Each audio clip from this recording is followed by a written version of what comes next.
and welcome back to the Warzone. I'm your host, Dr. John Hammer, and today we have a special guest hailing all the way from Brainerd, Minnesota, Zach Einsamertod from Necroviolence. Thank you so much for joining us, Zach. How you doing? I'm doing all right. I'm just got the night off, chilling with my cat, listening to music, all that good stuff. Awesome, dude. Well, it's an honor to speak with someone channeling pure death energy in sonic form. I feel like you're tapping into a vibration that a lot of people are too afraid to approach.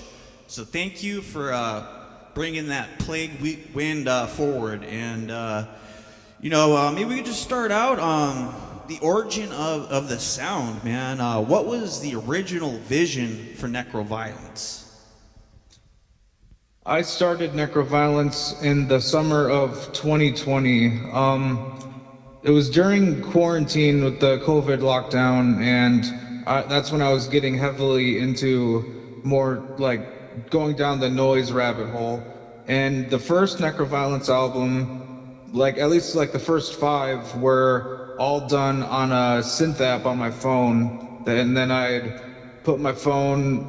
get a recording app on my phone and then record it into this mobile DAW called BandLab. Right. And I'd do some rudimentary mixing, but yeah, my first few albums were all done off my phone. Oh, that's interesting, man. Yeah, I've met other artists that did that, and I never thought of doing that. But that's always a option these days, and yeah, I don't think it discounts anything. If you can create something remarkable with your phone or a synthesizer, I don't think it matters. You know what I mean? Yeah, it's you gotta make with what you have. Right, exactly. And so 2020, that's cool. It's very interesting. Yeah, that's around the time I was living in Minnesota then, and I left 2020 for Oregon, but I already see some synchronicities here. It's pretty cool. So 2020, you're using a cell phone, and so Death Industrial, that was always the plan for Necroviolence. Is that correct? Yeah, definitely. I usually labeled myself as Death Industrial rather than Power Electronics. Normally, I kind of like to mix the two, with the tones and bass of Death Industrial mixed with the intensity of Power Electronics, and I try to combine the two. Right. Yeah, and the lines between Death Industrial, Power Electronics, for outsiders, there might not be a clear line, but if you could really distinguish a clear line, what would you kind of define that as? I don't know if that's interesting at all. No, yeah. I define Death Industrial as the more atmospheric and more moody and dramatic. Power Electronics is pure ferocity, but Death Industrial it kind of takes its time with its sounds, and you can create some amazing soundscapes and just vibes of horrible things. Very, very good. Yeah, I see that. So Death Industrial, very romantic. We're talking 8-tracks morgue. We're talking about flirting, the lines, life and death. Suicide is a theme, whereas Power Electronics, I just feel like that's a wham bam, thank you ma'am type deal. You know what I mean? Straight to the point. Definitely. And I actually kind of never really thought too much about that before. I was kind of 8-tracks morgue, Grey Wolves. You know what I mean? Just thinking. Oh yeah. Band terms, but anyhow. So maybe we could talk about the intention. I'm kind of going through this spiritual awakening. I had this black tooth ritual, and I feel like I've been reborn. So when you compose, is your goal to evoke, purge, or curse? In other words, is this sound ritual catharsis, or is it weaponized at all? It is pure catharsis for me.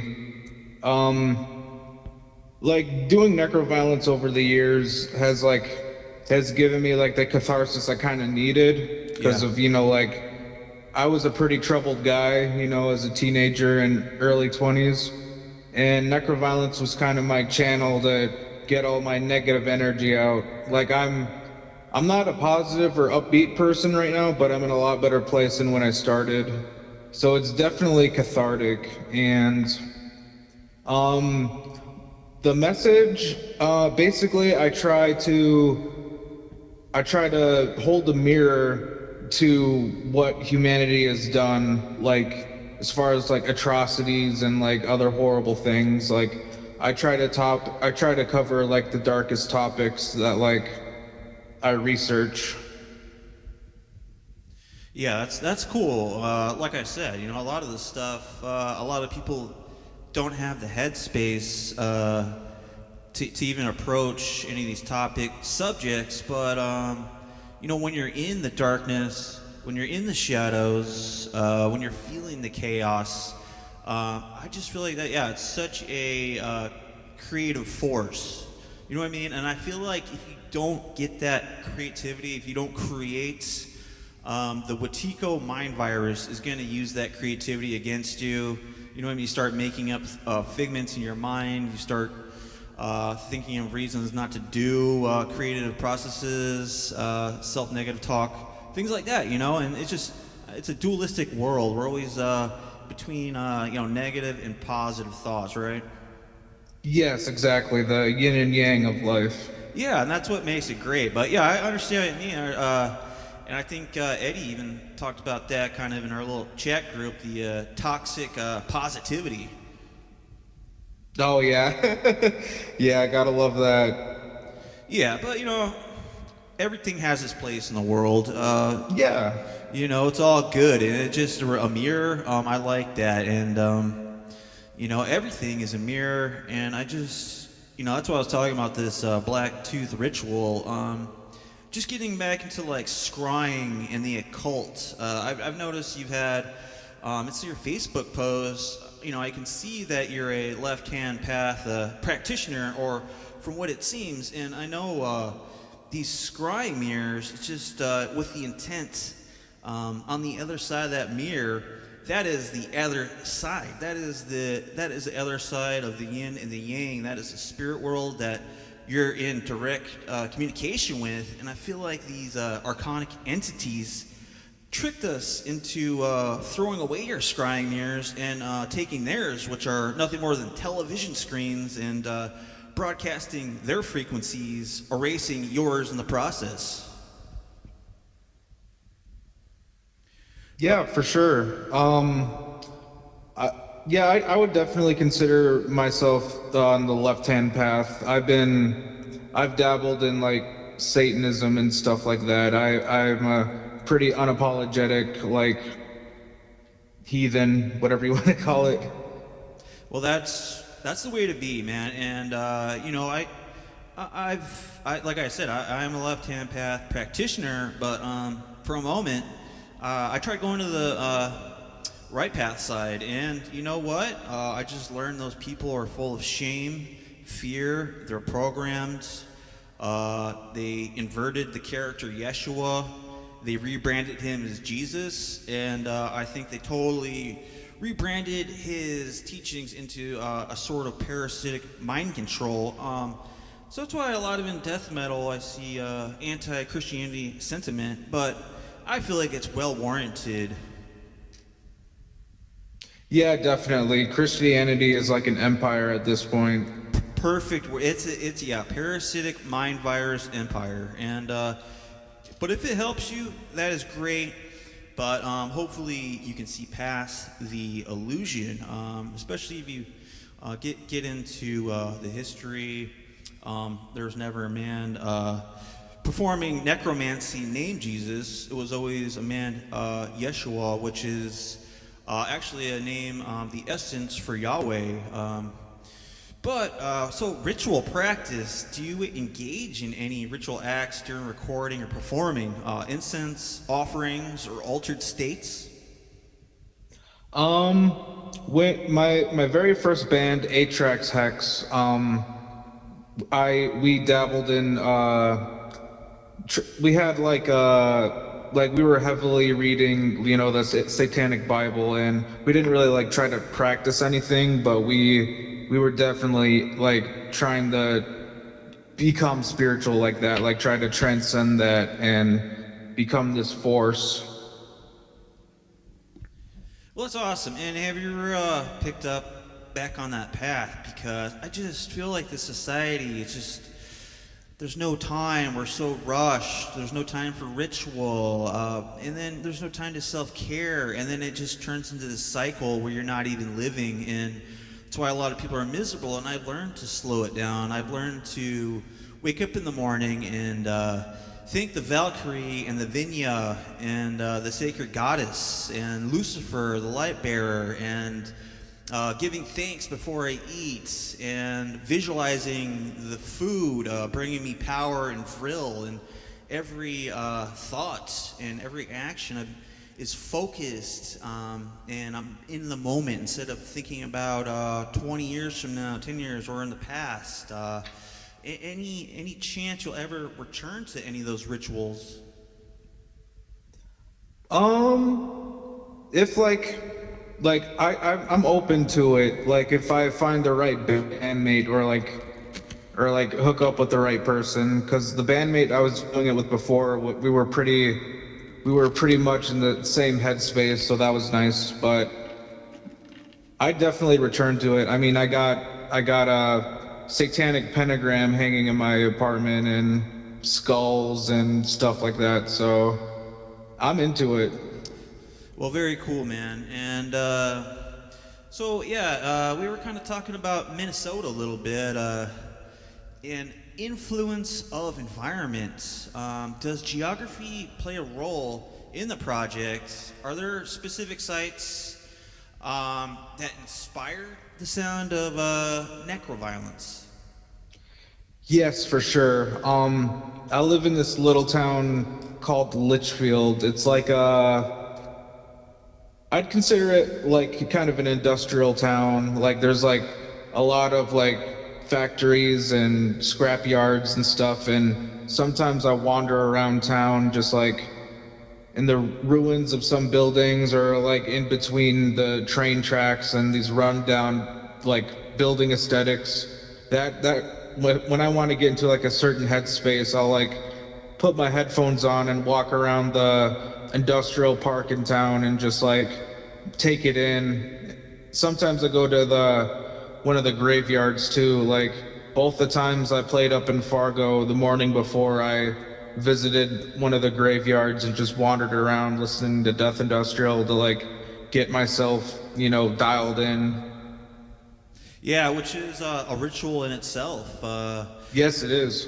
So, yeah, and also about region, geography. Being kind of in an isolated region for kind of art and creativity, where are your options to play? You mentioned you had a show in Fargo. Where else, the northern regions, have you been performing live? Because I've seen not only necro violence performances, but street rats, and both are great. Both to see, it's great to see live performances. Yeah, I've traveled more with Necroviolence, but I've played in Minnesota more times with Street Rats. For Necroviolence, I've played in North Dakota, Minnesota, Wisconsin, and Michigan. And Street Nice. Rats has just been like all around Minnesota, like Duluth and this little town called New London and Brainerd, just kind of like generally around the state.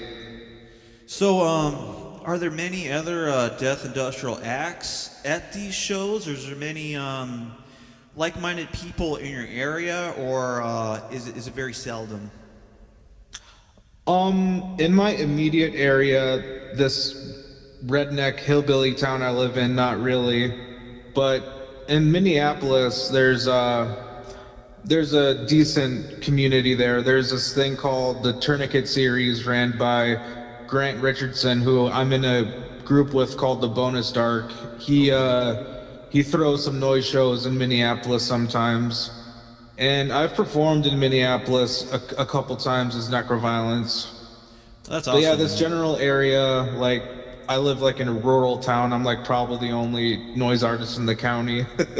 Yeah, yeah, it's a big. North America is a huge country, and there's a lot of space. But that's very cool, though. Minneapolis is a cool town. Duluth, that's probably my favorite town in that area. Oh Um, yeah, it's beautiful. yeah, it's very cool. Like I like the area, and it'd just be cool if there was more noise shows. I'd like to eventually get up in that region and play a show or two somewhere. But yeah, it's also interesting. When I lived up there, I noticed I had the California license plates, and I noticed there were a lot of the redneck folks, but a lot of them are really, that Minnesota nice. They just seem genuinely interested, like, oh, California, bud, what are you doing here? But you go up to Oregon, Washington, some of these little mill logging towns, and oh man, they just fucking hate you if you got California license plates, or you look, you don't look exactly like them. There's going to be problems, and it's so fucking bizarre, man, that people still have that mindset. But you know what I mean? Everything has its place in the world, so it's all good. You know what I mean? As long as I don't live in those areas, those people can have it to themselves. Yeah, exactly. Some people should just be left to their own devices. Right, but some of them seem so protective of their little redneck towns. But Yeah, whatever, man. It's it is what it is. exactly. All right, so maybe we could just move along here to something I'm kind of interested in hearing about is the name of your band, Necroviolence. What about the philosophy of violence? Violence can be physical, spiritual, or symbolic. What kind of violence does necroviolence speak to? From my point of view, violence exists and we did not create it. I believe that violence is like as essential to the universe as like the sun or something like that. Like nature is very brutal and cutthroat, and I believe humans are guilty of being hyper violent. I think we're naturally predators at least in the animal kingdom. So the violence for me is I'm reflecting the violence that I witness or that I read about or that I study about. I'm just like redirecting this negative energy back into the world. That is very, very powerful and very awesome. And I totally agree with you. It just seems like humanity has been shish kebabbed mentally. I saw a really funny post on Facebook today, and it was like, mankind or something is an embarrassment to all their species. And I made a funny comment. I was like, mankind is the only species capable of having shame or embarrassment. Please don't push your human emotions on other species, please. Right, right. And yeah, I think it just comes down to self-absorption, programming. What movie does not program some kind of violence or selfishness or just being self-indulgent, not considered about anybody but yourself is basically the premise I see in most new TV shows and movies, which I try to avoid, but sometimes around family and friends I'm exposed to unavoidingly. Um,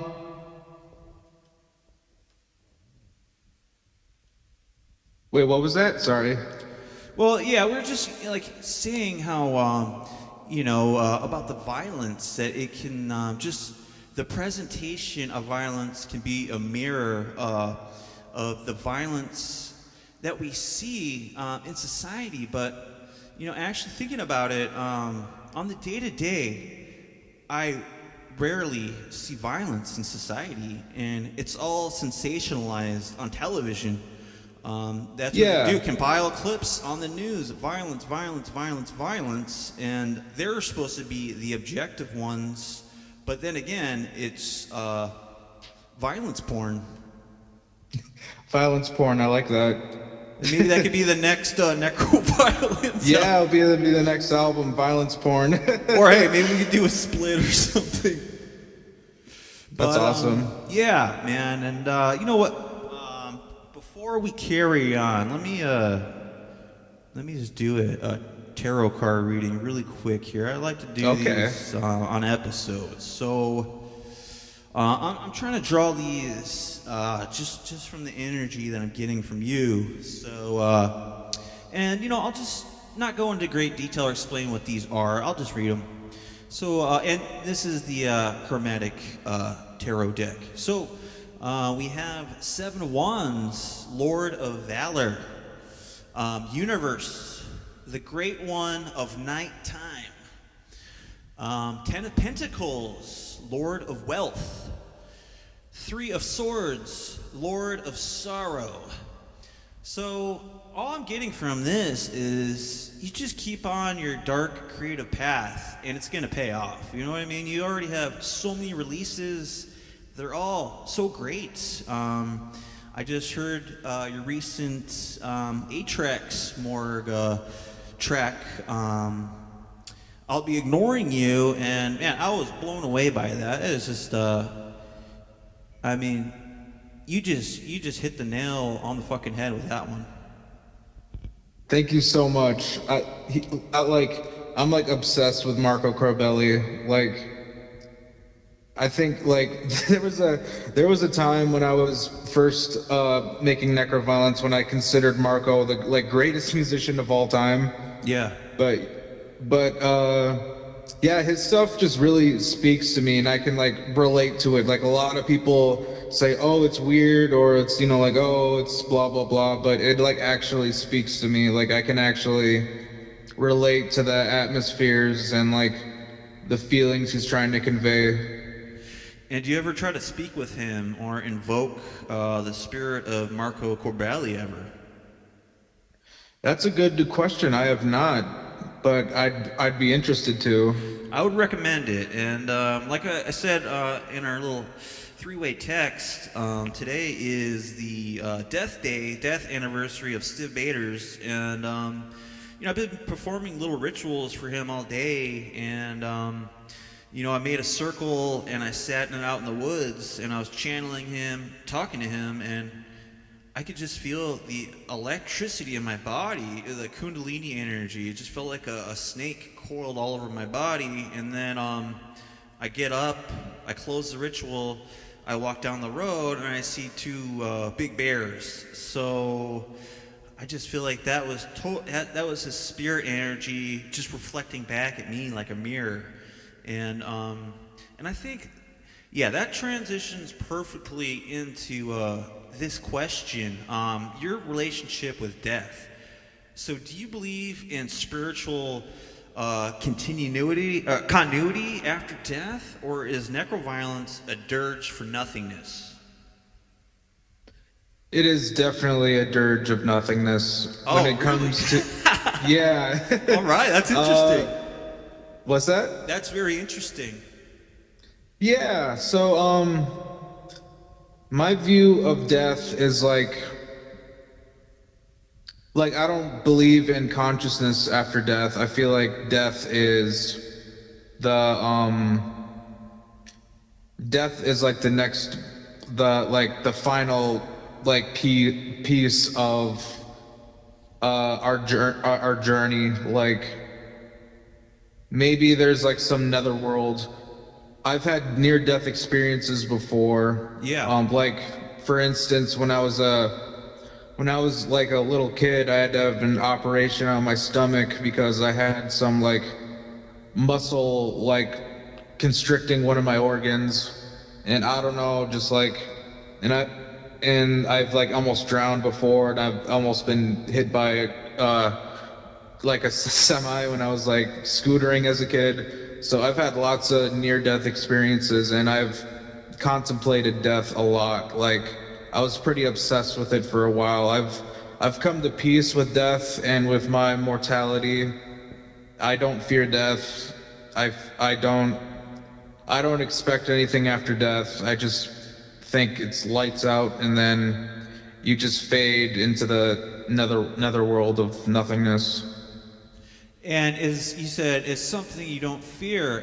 Is it something that you revere? Is it something that you hold high?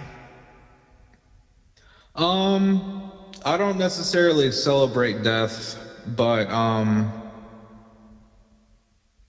I feel like death is powerful. It's like more powerful than God. That's very, very interesting. Yeah, and that's what I've been thinking. Like, my whole life, I've kind of been obsessed with it. For a lot of the time, I had suicidal thoughts. I thought, all right, this is the last week. This is the last one. And keep going. And then during all that, I'm just neglecting myself and just getting worse and worse and worse instead of just killing off what I don't like inside of me and just living strong and pure. But I just feel like there's something after, and I've read so many near-death stories of people clinically dead in the hospital, and then they see themselves above their body, and then they're in another realm with what they call Yeshua or Shiva or any of these other entities, and it's so interesting. But then again, we are consciousness, but it could not be as fantastical as I think, but perhaps death is whatever we want it to be, and I think that is the truth with everything. This is a quantum field, and I feel like we're rewriting the story right now, or actually writing it as it goes. I feel like our thoughts are the quantum mechanisms that shape our collective dream state we live in. But I respect everyone's opinion, and yours is very cool. We'll just leave that one to that. Yeah, there's one quote I've made up that I put in the CD insert of my album Husks. I said death is a small price to pay for spiritual liberation. Yeah, that's very cool, and I think it's very true. I also have near-death experience books or regression books where they talk about how much better they feel, how happy they feel to be out of their bodies and free from the pain of nerves and skin cells, and I don't know, it seems like this is a realm of suffering, but I digress. And then maybe we should transition here more into something physical, the tools of the craft. You mentioned using the cell phone in the early days. What gear, software, or analog tools are crucial to your sound? What would you destroy if you could only keep one? I definitely just keep my MS-20. Nice. Yeah, that's Yeah, that was my first analog synth. I use two synths. I use MS-20 and a Wasp Deluxe. That's like my main setup. I got the Wasp Deluxe like 2 years ago, and I've been implementing it in ever since. But my favorite one is definitely the MS-20. It's so versatile, and with the patch capabilities, because it's semi-modular. yeah. So, and I have this website on my phone that like is like a archive of like different patches and stuff. So I Yeah. use that a lot to get like specific sounds I want. Such a cool machine. It was like the greatest investment, like as far as music making goes. You get the best of both worlds, truly, with the MS-20. Oh yeah. All right, and I asked earlier, your music was weaponized at all. But I think it's an interesting topic. Do you think sound can kill? Maybe not metaphorically, but truly harm the spirit or body?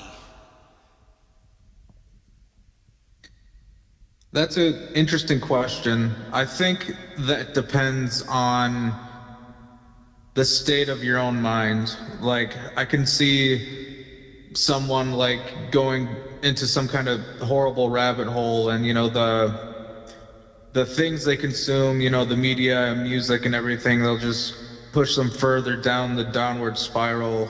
Like, if they don't have the mental fortitude to, face that kind of stuff. Yeah, I know what you mean, man. I've been into, you know, as young as I was getting into Metallica, Megadeth, I just wanted it harder. I got whatever metal I could, but just more brutal. Yeah. Right before I got into noise, I was like really into war metal. That was like, Oh, dude, I love war yeah, metal, man. hell yeah.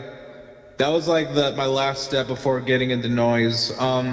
One of the bands that helped me get into noise, bridging the gap between war metal and noise, was this band called Subduer. Their album Death Monolith, like, it was like one of the first times I heard like black metal and power electronics like working together, and I was like, Yeah. okay, I like this. I'm gonna try to make something like this. Yeah, and that is the next phase for sure. And a lot of War Vellum releases, biological warfare from Japan. You get a lot of war metal, power electronics, just bombastic chaos hell all in one package. And man, the Edmonton scene, huge war metal, Vancouver, of course. Yeah, I don't know. I'm still, I love power electronics, death industrial, everything. But man, that war metal is perfect for the gym or skateboarding, whatever the fuck, man. I love some fucking war metal. um, so, Well, not a funny story, but talking about war metal, when I was starting out as Necroviolence, I was friends with the late Evandro Siebert, also known as Sabath of Goat Penis. oh Me and him were yeah, gonna dude. make a split, but then he died. Fuck, man. Yeah, I was so excited. I, he was a good guy. Yeah, so were you in correspondence with him? Because, Goat Penis is, I can't believe I forgot them. They're one of my favorite bands too, but totally different approach than a lot of other war metal bands, which makes me like them even more. Yeah, me and him corresponded quite a lot. He was pretty supportive of my early stuff, and I remember he made this like noise cover of "Angel of Death" by Slayer, and it was Oh amazing. shit, dude! I gotta hear that, man. Yeah, I'll send you a link if I can find it. Hell yeah. But yeah, that was really tragic. I was really looking forward to that. Yeah, so war metal. A lot in common with Death Industrial. One of my favorites, Salal. It's just you can maybe just view it as a harsh noise wall in a lot of parts. There's just so much going. It's a blur. You know what I mean? There's so much going on. Yeah. But I love it. And and like you said, kind of get into war metal, then Death Industrial. And I just, for all those fans of yours out there, everyone that, likes 8-Tracks Morgue and the people that see you carrying the torch, do you have a message to them, a message to the damned? What would you say to someone listening to Necroviolence alone at 3 a.m., desperate for meaning? I would say, God, that's a good question. I'd say,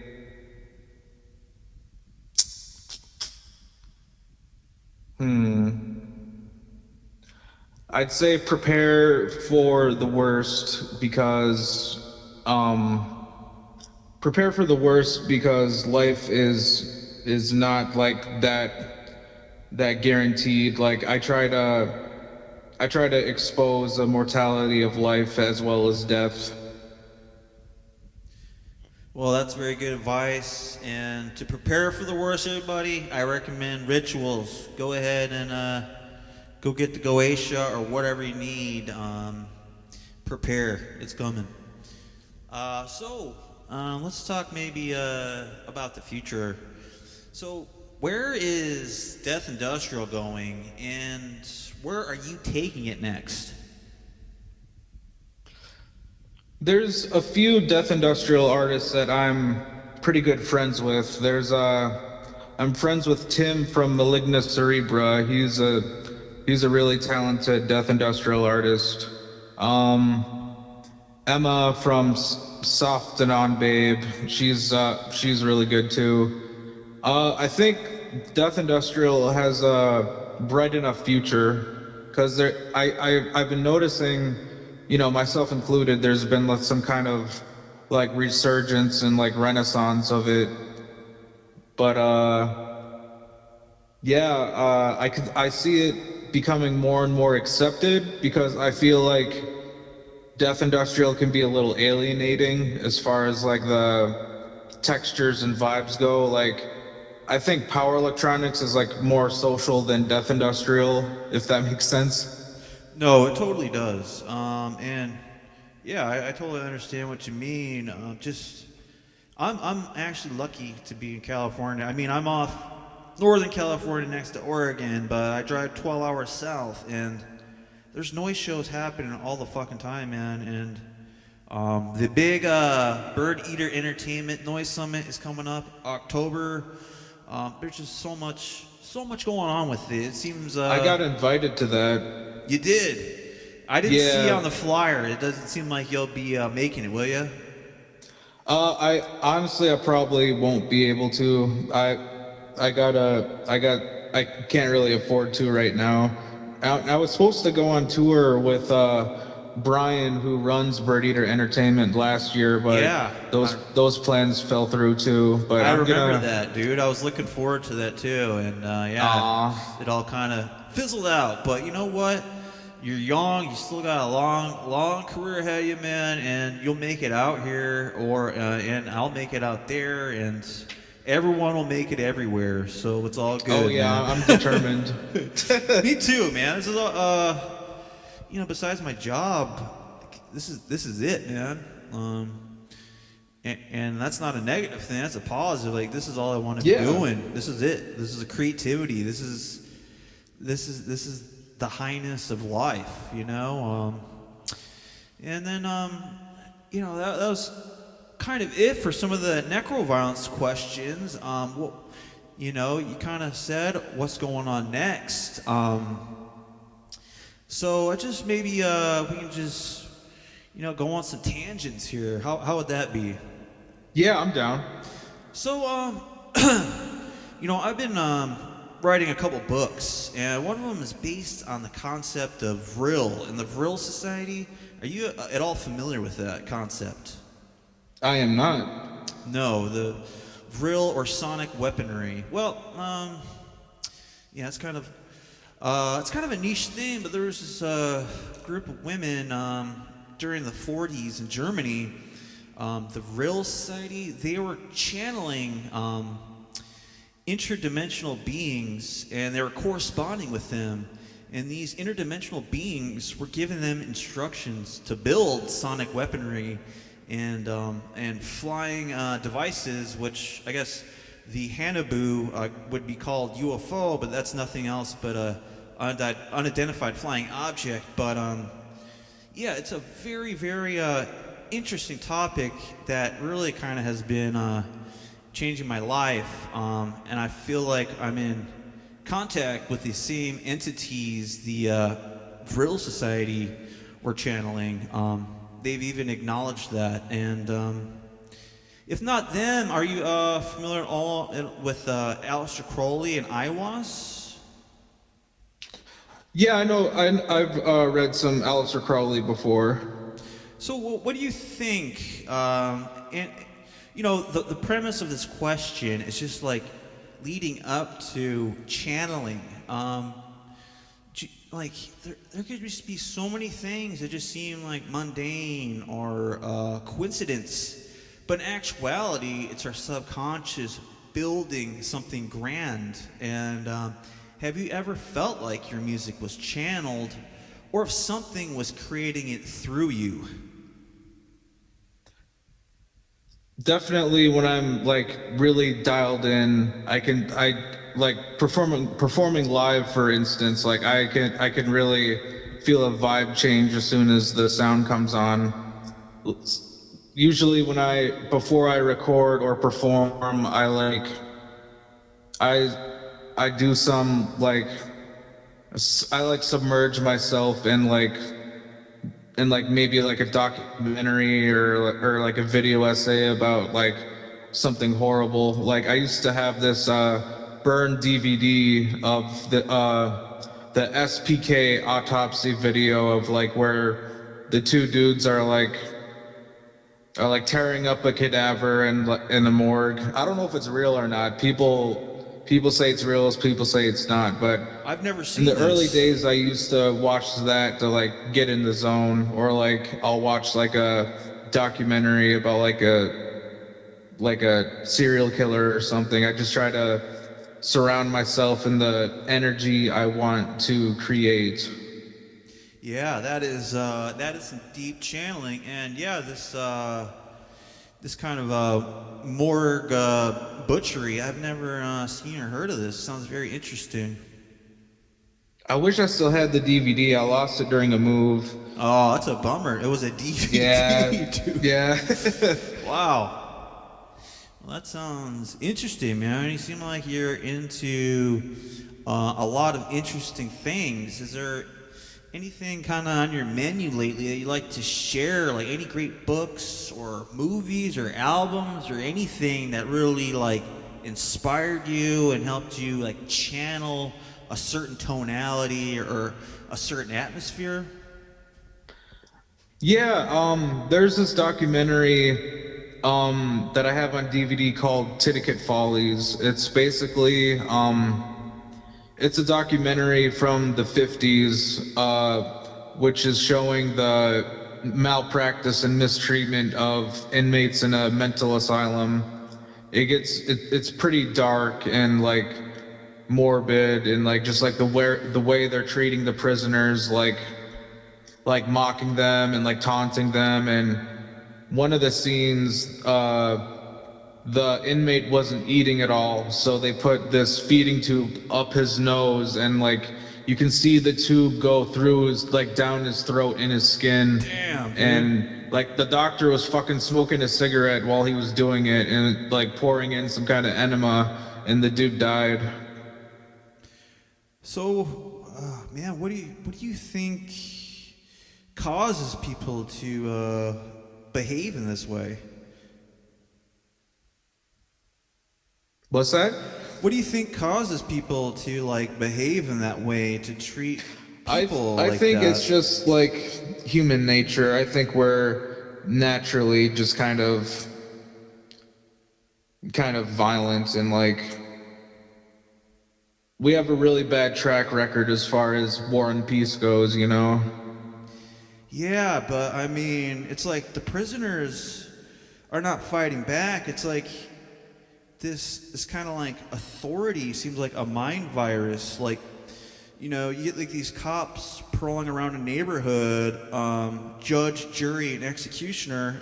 Oh, I got kids that live around here, yada yada. It's like, and they feel like they can do whatever the fuck they want because they got this little fake badge, and or like someone a political figure.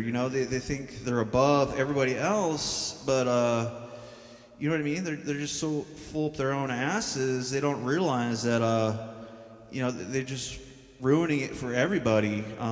It's just it seems like these people in like these places of authority are more likely to be behaving like that, especially in prisons. It's like Oh does, yeah. does the prison create that like is it channeling? Is the prison like channeling this behavior through them? Like they had that one experiment. I don't know if you're aware of it, where like they switched. They had like I forget. It was like it was like a college experiment, and they had these guys pretending to be guards, and these other guys pretending to be prisoners. Oh yeah, and they like inflict pain on each other. Yeah, it was the same thing. They just started being like extremely abusive to them.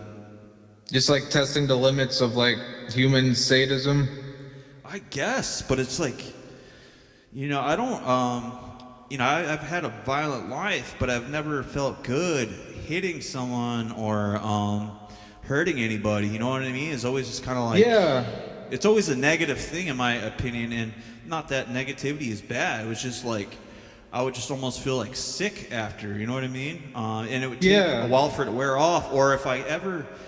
Like a few weeks ago, I was in a parking lot and I see this open spot and I just, park in there and I hear this guy yelling at me and he's like, hey, I was waiting to park there. I'm like, what do you mean waiting? Like, you either park or you don't.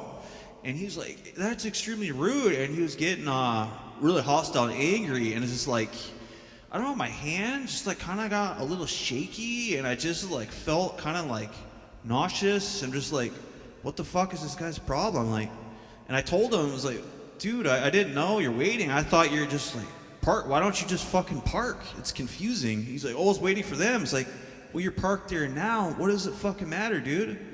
And it just, none of it felt, it was a totally bad exchange of energy, just both ways. You know what I mean? Yeah, some people just seem to be programmed to be like antagonistic. Like I work my day job is being a lead at a department store, and I have to deal with obviously not the magnitude that you're describing, but like just like horrible, like stupid people, and just like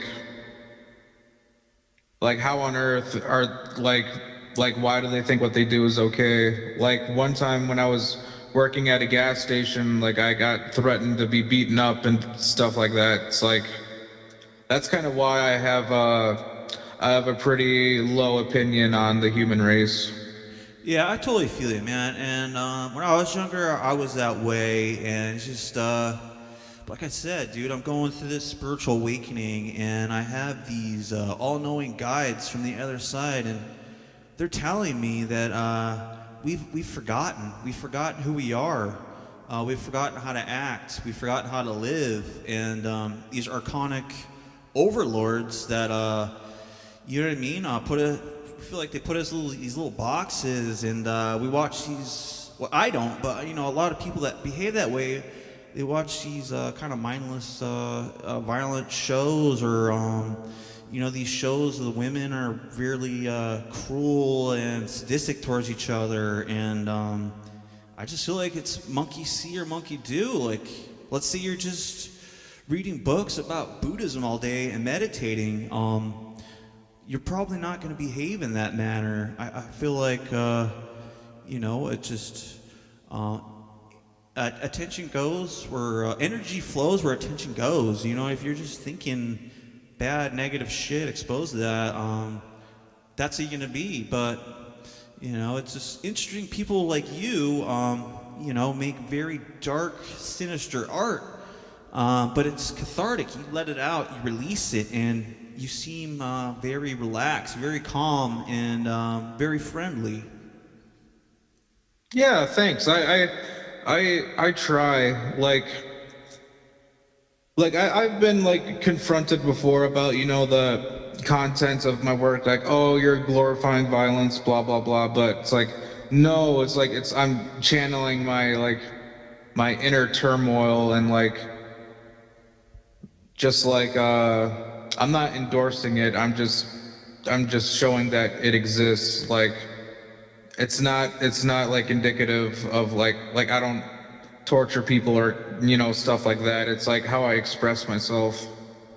Totally, man. And and I got to applaud you too. Like, your outlook on humanity, all that. And like I said, I was there with you. A-Track's more Gas Chamber for Humanity is one of my favorite albums, but I just feel like it's just like a disappointment. It's like a letdown by the other people, but if you eventually learn to forgive and just let go and realize a lot of these people aren't even awake. A lot of them are just dead asleep and they don't even realize it. They're moving around, but they're actually spiritually, creatively dead.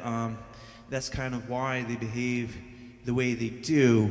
But like I said, there's just everything has its place in the world. We meet assholes, we meet nice people, crazy, all kinds of people. You know what I mean? Yeah, some people seek indulgence rather than enlightenment, I think.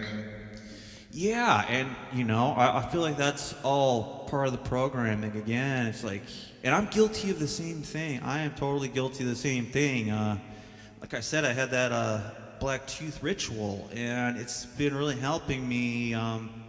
Like I said, I consulted the Vinya. I really, really, was craving weed to roll up a joint, smoke it, and I asked the Vinya, I was like, I don't feel like I should be doing this, but I really want it right now. And she's like, that's what the Archons want. It's going to infect your mouth. It's going to bring you pain. It's going to bring you suffering. So I realized that this selfishness, these attachments, and that's what all it is. It's attachment to ego, desire, greed, like the three poisons, and to transcend those, I think, is to transcend that lower level asleep human that treats each other poorly, sadistic, indulgent, and dead. Yeah. But yeah, it's just it's a crazy world, ain't it? Yeah, what a world, I always say. What a world. Yeah, but I don't know, man. I just feel like they are interesting times, though. I feel like there's a change. There's a change going on. Like we're recognizing this. It's not all right to treat each other like that. Like I said, I was up in Washington in Forks, in this kind of logging town. Just thought it was a beautiful snowy night. I'm a dark individual, dude. I want to be out during darkness, and I was chased around by these redneck kids.